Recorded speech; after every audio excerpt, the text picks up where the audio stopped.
A gente vai começar agora o terceiro bimestre e como aula inaugural vamos trabalhar população.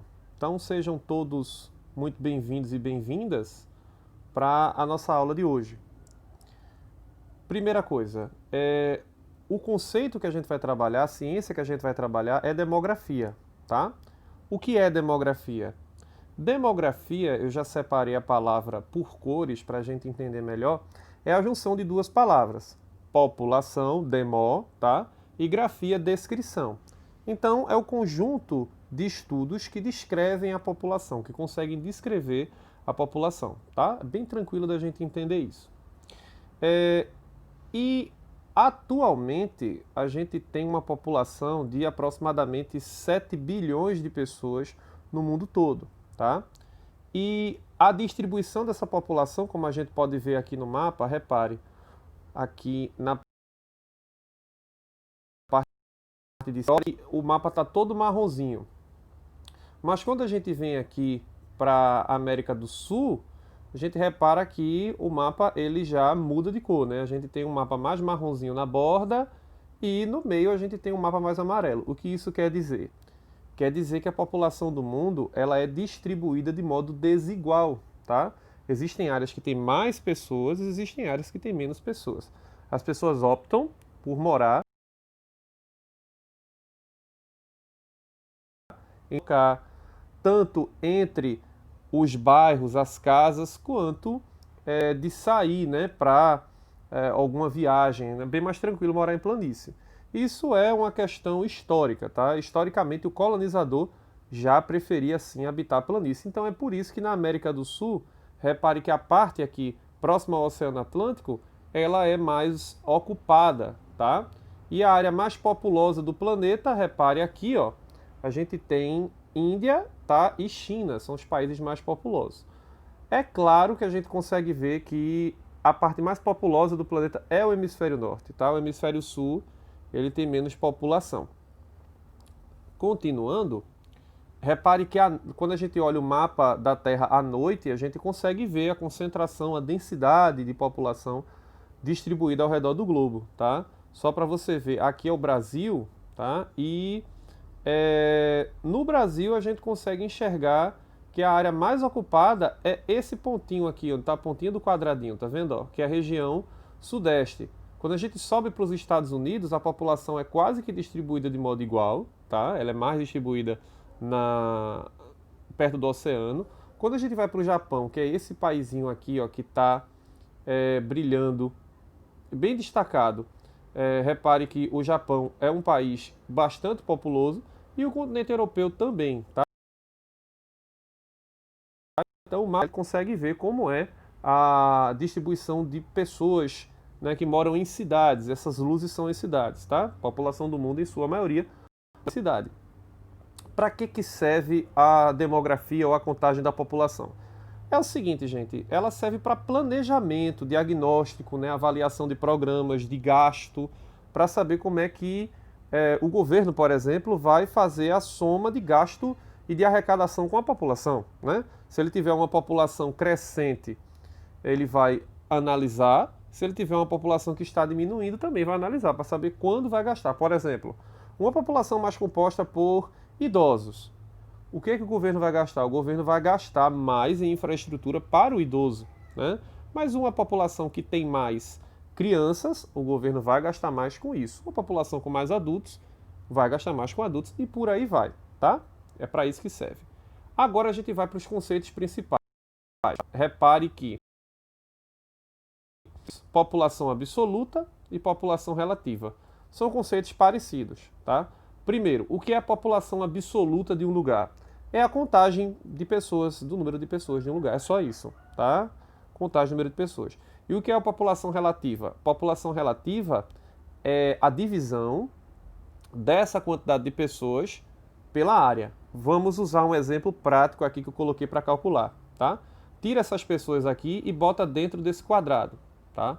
Vamos imaginar que essa população, que a gente sabe que é de 7 habitantes, tá? Composta por pessoas de idade diferentes, de etnias diferentes. Esses 7 habitantes, eles vivem num lugar de 7 quilômetros quadrados, tá? Então, qual seria a população absoluta? A população absoluta seria 7 habitantes. Pronto, é a contagem. Qual seria a população relativa?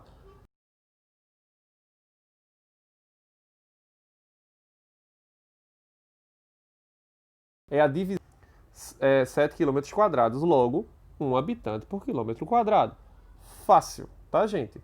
População absoluta, população relativa, tá? Continuando, tem outras informações aqui bem importantes de outras taxas, tá? Por exemplo, a taxa de natalidade, que apareceu agora a cegonha com o bebê, né? O que é essa taxa? É a taxa de nascidos em um país, em uma cidade, tá? Em um território, tá?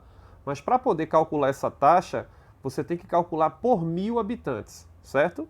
Geralmente, um município vai ter muito mais de 1.000 habitantes, tá? Então a gente tem número de nascidos vivos vezes 1.000, tá? Dividido pelo número de habitantes. Fácil, tá? Lá em cima a gente tem a taxa de fecundidade, que é o quê? O nome já diz, né? Uma taxa influencia na outra, tá? A taxa de fecundidade influencia na taxa de natalidade. O que é a taxa de fecundidade? É uma estimativa de quantidade de filhos que uma mulher consegue ter em idade reprodutiva, tá? Geralmente de 15 a 49 anos. A taxa de fecundidade do Brasil, só para você ter ideia, é de aproximadamente 2 filhos por mulher, tá?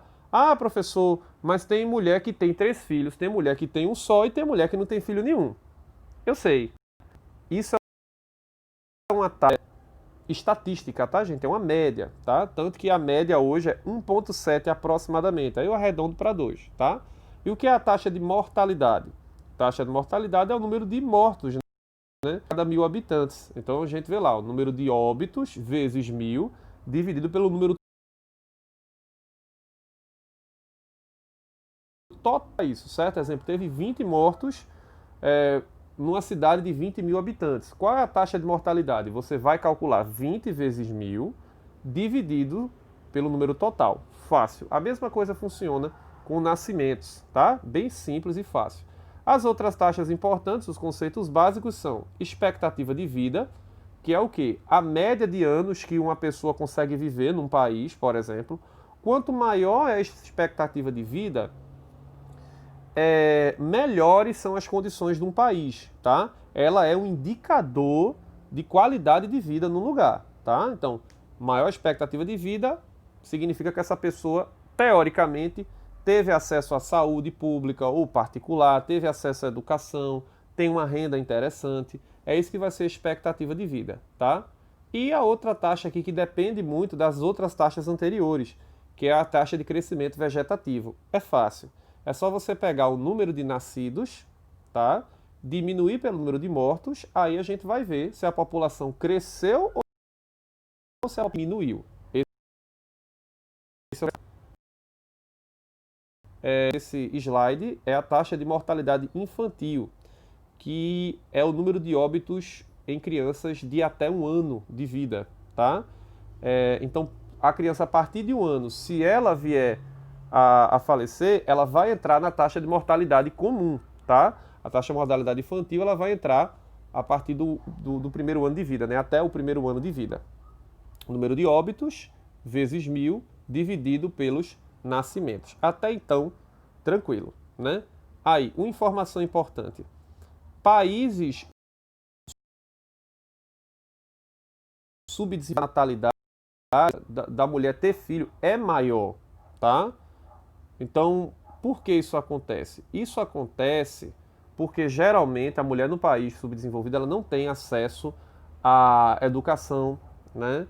Ela constitui família muito cedo, não tem acesso a método contraceptivo, então isso vai fazer com que ela tenha mais filhos, tá? Então, países mais pobres tendem a ter uma taxa de natalidade alta, enquanto os países mais ricos a média de filhos por mulher é menor, tá? A taxa de natalidade é baixa. Bem tranquilo isso, tá, gente? No Brasil, a gente tem um fenômeno de redução de famílias, né? Como assim? O número de filhos, ele é menor hoje em dia, tá? Repare, as famílias antigamente tinham uma quantidade maior de filhos. Aí tem aqui, ó, exemplo. Na década de 1960, a média de filhos por mulher era de 6 filhos, tá? 6 filhos. O tempo foi passando e hoje a média de filhos por mulher é de 1,5, tá? 1,5, 1,7, 2, isso é uma média, tá? O que isso quer dizer? Quer dizer que no Brasil diminuiu-se a taxa de fecundidade, tá? Por conta da queda também da taxa de natalidade. Então, repare, uma tem a ver com a outra, tá? E isso reflete diretamente no perfil da população. Repare, ó, esses gráficos aqui em cima, de pirâmides etárias. O que é que essas pirâmides etárias podem nos dizer? Bom, aqui a gente tem a base da pirâmide representa a quantidade de crianças, o meio, quantidade de adultos em idade ativa, ou seja, trabalhadores e trabalhadoras, e o topo representa os idosos. Repare que na década de 60 tinha muito mais crianças, dá para ver aqui, ó, de 0 a 4 anos a quantidade de criança era maior, tá? Enquanto hoje em dia, nos anos 2010, 2020, a quantidade de crianças diminuiu. Isso é uma tendência, tá? É uma tendência. Repare, realmente, se você for olhar ao redor, você vai perceber, não, meus pais tiveram mais irmãos do que eu. Isso é uma tendência, tá? Aqui a gente tem mais uma pirâmide que exemplifica, certo? Como é que funciona a distribuição populacional nela. A parte de baixo da pirâmide representa as crianças, o meio os adultos, o topo os idosos, certo? Repare que aqui a gente tem duas pirâmides de lugares diferentes, certo? Essa pirâmide daqui, da esquerda, tá? Ela, aqui está a minha câmera, tá? Repare que ela tem uma base larga, mas a pirâmide da direita tem uma base estreita. O que isso quer dizer? Quer dizer que essa pirâmide aqui, ela tem mais crianças do que essa. Com o que eu disse agora há pouco, significa que essa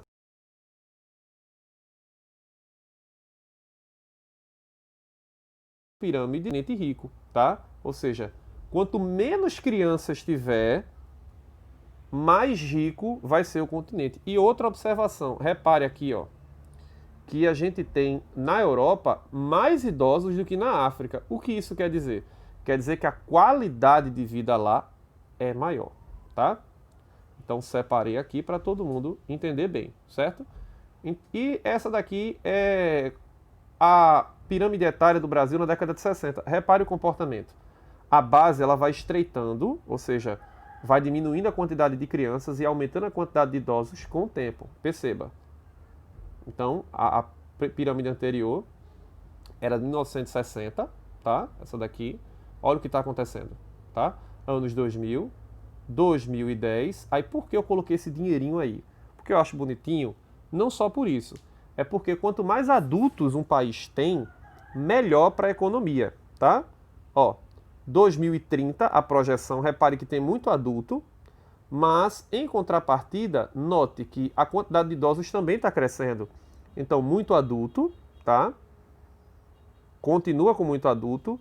E aqui é o alerta. Que alerta? Quando tem muito idoso, o que acontece? É um risco, porque é um bom indicador, quer dizer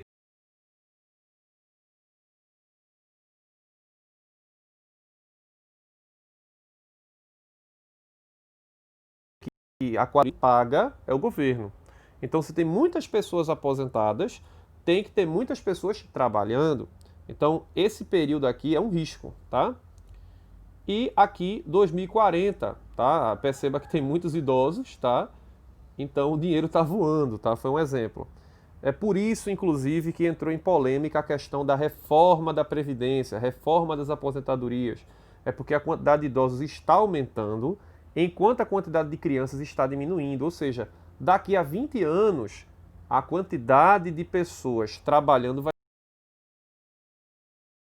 ser bicho. Então, eu coloquei a sirenezinha daí para simbolizar o perigo, né? Bom, a parte introdutória de demografia foi essa. Muito obrigado pela atenção de vocês, obrigado por terem ficado até o final e a gente se vê outra semana.